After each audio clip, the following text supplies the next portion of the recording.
সারা দেশে সরকারি ও বেসরকারি অফিস ২৮ থেকে ৩০ জুলাই পর্যন্ত ৬ ঘন্টা করে চলবে। ২৭ জুলাই শনিবার জনপ্রশাসন মন্ত্রণালয় অফিসের নতুন সময়সূচি নির্ধারণ করেছে। এর আগে গত বুধ ও বৃহস্পতিবার বেলা ১১টা থেকে বিকাল ৩টা পর্যন্ত করে অফিস চলে।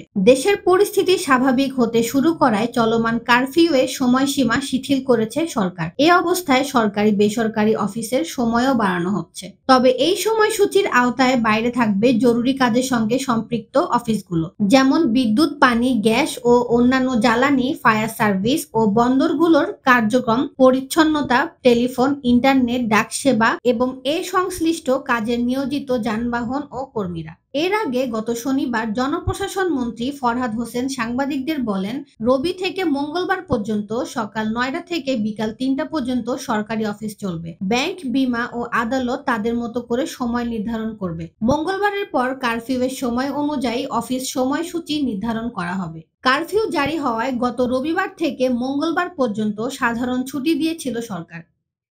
কিন্তু কারফিউ শিথিল হওয়ার পর ২৪ ও ২৫ জুলাই সীমিতভাবে সরকারি অফিসগুলো চলে।